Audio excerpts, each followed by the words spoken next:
તો બીજી વખત ગુજરાત પોલીસની ભરતીના આખિરકાર ફોર્મ ભરવાનું ચાલુ થઈ ગયા છે, જેમાં લાયકાત 12 પાસ છે. સંસ્થાનું નામ ગુજરાત પોલીસ ભરતી બોર્ડ. પોસ્ટનું નામ કોન્સ્ટેબલ અને સબ ઇન્સ્પેક્ટર. ખાલી જગ્યા 12,472. પસંદગીની પ્રક્રિયા શારીરિક કાર્યક્ષમતા પરીક્ષણ, શારીરિક ધોરણ પરીક્ષા અને લેખિત પરીક્ષા અને તબીબી પરીક્ષા, જેની છેલ્લી તારીખ છે 9/9/2024.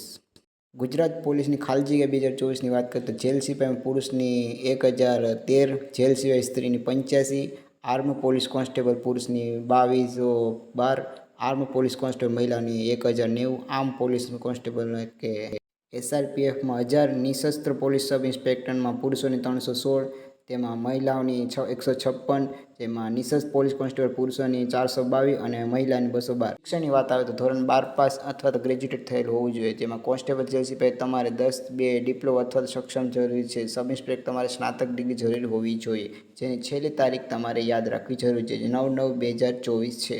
ઉંમરની વાત કરીએ તો કોન્સ્ટેબલમાં 18-33 વર્ષની વયની હોવી જોઈએ. સબ ઇન્સ્પેક્ટરમાં 20-33 વર્ષની હોવી જોઈએ, જેમાં ઓબીસી ઉમેદવારને 3 વર્ષની છૂટછાટ મળેલ છે અને SC/ST ઉમેદવારને 5 વર્ષની છૂટછાટ મળેલી છે.